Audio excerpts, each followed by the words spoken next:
MA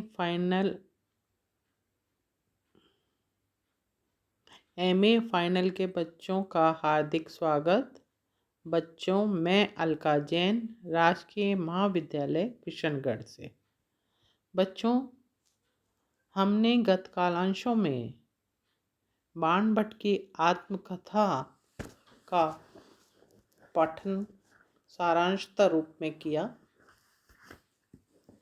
और हमने समझा कि किस प्रकार बाण भट्ट जो है वो नारी स्मिता की चिंता करते हुए उन्हें संकट में देखकर किस तरह उनकी सहायता करता है।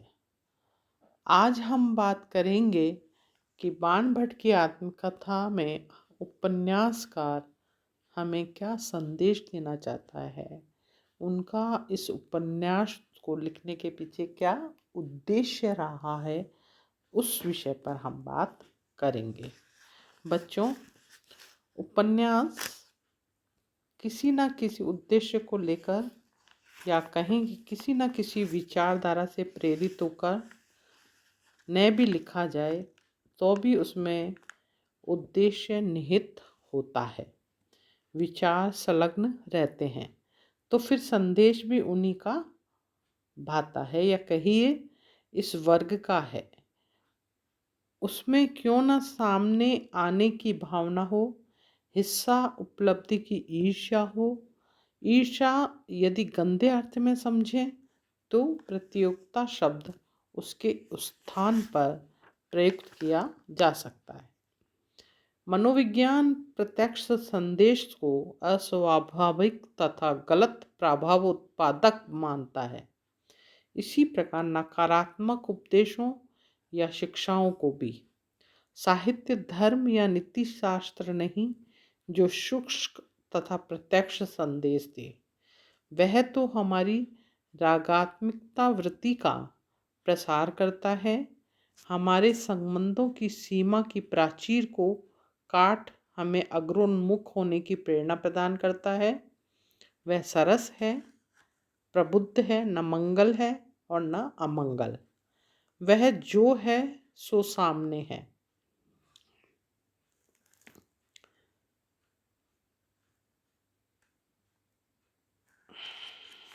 न अपने आप में श्लील है न अश्लील। नग्नता का प्रदर्शन उसके संदर्भ का विषय नहीं है और न प्रच्छन्नता ही उसकी अधिकार सीमा है। प्रेमचंद जी ने प्रच्छन्नता को छोड़कर आदर्शवाद मंगलसूत्र में हमारे धरातल पर चलना पसंद किया। यथार्थ के नाम पर लिखी प्रदर्शन व हाव भाव भी त्रुटि संगत हैं। यदि कुछ कहना है तो ध्यातव्य है कि पाठक के साथ पात्र की मित्रता बनी रहे, आप बीच में ना कूदें। प्रत्यक्ष कुछ कहने को उपन्यास में होता ही है और अप्रत्यक्ष जो कहा जाता है उसमें मर्यादा अपनी नहीं पात्र की रखनी होती है। अतः संदेश का इजहार अनुभवगम्य है, अस्पष्ट या अतीव सांकेतिक कदापि नहीं। बाण भट्ट की आत्मकथा में उपन्यासकार ने पात्रों के माध्यम से जो संदेश दिया है वो दो भाग में हम उनको विभाजित कर सकते हैं। पहला तो है साहित्य के वास्ते संदेश और दूसरा है पाठक को संदेश। साहित्यकार को भी दो रूप में संदेश दिया गया है, प्रयोग की दृष्टि से और विषय स्थापना की दृष्टि से। साहित्यकार के लिए उपन्यासकार ने शैली तथा वर्णन की दृष्टि से अभिनव प्रयोग किया है। काव्याधार पर शैली को गद्य तथा पद्य दो भागों में विभाजित किया है। बाण भट्ट की आत्मकथा काव्य शैली का प्रथम प्रकार है। अलंकारों की रूपछटा कादम्बरी के मानिंद तो समास युक्त क्लिष्ट नहीं है, अपितु सूरदास की तरह उत्प्रेक्षा रूपक आदि अलंकारों का प्रयोग पर्याप्त हुआ है। प्रभावोत्पादकता तथा चमत्कारिकता का आकर्षण इसमें पग पग पर अवलोकित हो रहा है। कुछ एक आलोचकों ने इसे साहित्यिक छल नाम दिया है। वस्तुतः उपन्यासकार पर यह आरोप पूर्णतः निरर्थक साबित होता है। उसने रोचकता, रहस्यात्मकता, प्रभावोत्पादकता आदि विशेषताओं से उसके कलेवर को संवारा व सजाया है। वह छल नहीं है। रहस्यात्मकता उपन्यास के प्रति पाठक की रुचि का उद्रेक करती है। उसके लिए वह उपन्यास बाणभट्ट की आत्मकथा ही लगे। उपन्यासकार ने जो काल्पनिक व्यू रचना की है वह सोद्देश्य है, क्योंकि आगे जाने की अभिरुचि को बराबर बनाए रखना उपन्यास की विशेषता है। इसी एक गुण के चमत्कार के कारण तो आज भी जासूसी उपन्यास की संज्ञा से अभिहित नहीं किए जाते हैं। इस प्रकार की शैली में लिखा गया यह एक पहला उपन्यास है जो हिंदी कथा साहित्य को मिला है। आत्मकथात्मक शैली के अंतर्गत यह है प्रत्यभिज्ञात्मक तथा प्रत्यक्ष वर्णनात्मक शैली का ही विशेष प्रयोग रहा है। इस प्रकार यह उपन्यास हिंदी उपन्यास की विधा को एक नया मोड़ देता है। उपन्यास में काव्य रूपों का प्रचलन संभव किया जा सकता है। इससे यह सिद्ध हुआ है कि यों उसे काव्य रूपात्मक उपन्यास की संज्ञा देकर उपन्यास की एक नवीन विधा को विकसित किया जा सकता है। आज के उपन्यासों के विषय प्राय यौन विकार के ग्रस्त तथा छिछले हैं। सामाजिक धरातल पर मनोविज्ञान के नाम से दिन प्रतिदिन हिंदी कथा साहित्य को काम शास्त्र के रंगीन चित्र आज का उपन्यासकार सौंप रहा है।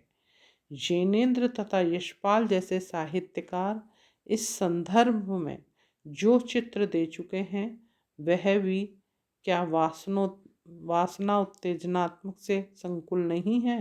आंग्ल परंपरा से जिस विषय पर हिंदी वालों को प्रेरणा मिली है वह यहाँ के वातावरण के विरुद्ध है।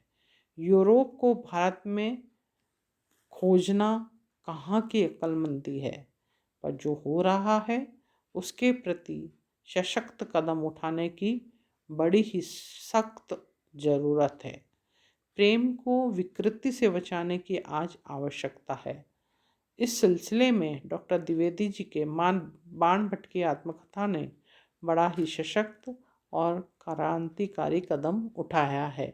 यह सच है कि आज काफ़ी अरसा हो गया, किंतु इस परंपरा को अर्गोन्मुख करने वाली पीढ़ी का अभी जन्म नहीं हुआ और न इस और किसी ने देखा ही है। परंतु इस पर भी तो जो है वह सामने रखने का काम हिंदी में किया जा चुका है। वह क्या कम है। प्रेम के उदात्त रूप को आचार्य द्विवेदी जी ने बाण, निपुणिका तथा भट्टनी के द्वारा हमारे सामने प्रस्तुत किया है। अप्रक्त प्रेम की लालसा की ओर तीनों बड़े हैं। भट्टनी के साथ बाण एकांत में रहकर भी उच्छृंखल नहीं हो पाया और न निपुणिका के देहार्पण को अंगीकार ही कर पाया। संयम रखते हुए वह उदात्त प्रेम को स्वीकार कर रहा है। वासना के तार झंकृत हुए पर अस्पष्ट से धुंधले से उसमें विरक्ति नहीं है। सामयिक नैतिकता की प्रश्न है। नारी शक्ति को संवारा व सजाया है। प्रेमिका के रूप में निपुणिका तथा भट्टनी, पत्नी के रूप में सुचरिता, सन्यासी के रूप में महामाया और गणिका के रूप में मदन श्री को स्वस्थ तथा उच्च धरातल पर प्रस्तुत किया गया है। नारी शक्ति की प्रतिष्ठा के लिए प्रस्तुत उपन्यास संघर्षरत रहा है। प्रेमिका रूप में द्विवेदी जी ने यह बतला दिया है कि कितना विशुद्ध, उच्च तथा उदात्त संभव हो सकता है। उसमें आज की वासना दुर्गंध की कीचड़ है, उनका अभुक्त प्रेम है, वासना विकार की दुर्गंध से परे पत्नी रूप में सुचरिता को पेश कर यह दिखलाया है कि यदि पति सन्यासी हो जाए तो पुनः किस प्रकार नारी धर्म की रक्षा करते हुए गृहस्थाश्रम में संन्यास धर्म का पालन किया जा सकता है। इसके साथ ही यह बात भी है कि शादीशुदा व्यक्ति को घर छोड़कर नहीं जाना चाहिए। उसे गृहस्थ में रहकर भी पत्नी के सहयोग से यह स्थिति प्राप्त हो सकती है जो सन्यासी होने पर भी उसे प्राप्त नहीं हो सकती है। सन्यासिनी रूप में महामाया को दर्शाकर यह साबित किया है कि स्त्रियां परकोटों की चार दीवारी से बाहर रह सकती हैं। वे कमज़ोर नहीं हैं। वे अपनी महत सत्ता व शक्ति का प्रकाशन प्रासाद से बाहर निकालकर बड़े ही सुंदर ढंग से प्रदर्शित कर सकती हैं। नारी वज्र से भी कठोर है और फूल से भी अधिक कोमल। यह बात भी उसके चरित्र से स्पष्ट हो जाती है। गणिका के रूप में मदन श्री को पेश कर यह दर्शाया गया है कि गणिका नगर के श्रृंगार होती हैं। उसका समाज में सम्मान होता है। चित्रकला तथा अन्य विभिन्न कलाओं से वह पूर्णतः अभिज्ञ होती है। वह बाण पर रीझती है। यह सही नहीं बल्कि सही यह है कि वह बाण की कला पर मुग्ध है। वह कला की पुजारिन है। भद्दे हाव भाव का प्रदर्शन करना उसका कार्य नहीं है। वह नृत्य कला पारंगत है, पवित्र तथा सभ्य व सुसंस्कृत है। चारुस्मिता तथा विद्युत मांगा के प्रति तो सामाजिकों के मन में बड़े ही सुंदर भाव है। वह समाज के अछूता या गंदा अंग नहीं है, परंतु उसका प्रयोग जिस स्वार्थवश किया जा रहा है वह उचित नहीं है। नारी चित्रण के सतत चित्रों को प्रस्तुत करके उपन्यासकार ने यह दिखलाया है कि वह समाज की महत शक्ति है। उसकी शक्ति सौंदर्य को हमारे उपन्यासकार प्रकाश में लाएं और नारी अंग प्रदर्शन तथा उसके अन्य आंगिक हाव भाव को गंदे रूप में चित्रित न करें, क्योंकि इससे समाज का परिवेश विशुद्ध नहीं रह पाता। नारी निषेधा रूपा है। जब तक उसे उचित स्थान समाज में नहीं दिया जाएगा तब तक स्वस्थ समाज की कल्पना करना भी व्यर्थ होगा। नारी की निषेधा शक्ति लैंगिक विभाजन से संबंध नहीं रखती। उसका संबंध प्रवृत्ति से है। आज का शक्ति संगठन विधि रूपा है, अतः वह नारी के भ्रूविलास पर ढह जाता है। उस प्रवृत्ति को रोकना है जो समाज का परिवेश गंदला करती हो और उसे स्थान देना है जिसे समाज का स्वस्थ होना सार्थक हो सके। अपने पाठकों को यह उपन्यास जनतंत्र की प्रवृत्ति की ओर मोड़ता है, अन्याय से लड़ने के लिए उकसाता है। संकटात्मक स्थिति में सब मिलकर दुश्मन का मुकाबला करें, यह भावना भरता है। देश की रक्षा किसी एक वर्ग पर आधारित नहीं है, उसके लिए सभी को तैयार रहना चाहिए। राजा का भरोसा त्याग कर स्वयं प्रजा को अपना सुधार करने के लिए प्रेरित होना चाहिए। हेतु है कि राजा का सदैव न रहना और प्रजा का सदैव बना रहना। प्रजा राजा को बनाती है। महामाया ने प्रजा में जागृति उत्पन्न की है। वह अन्याय को कुचलती है तथा देश रक्षा के लिए नागरिकों को तैयार करती है। तो बच्चों, यहाँ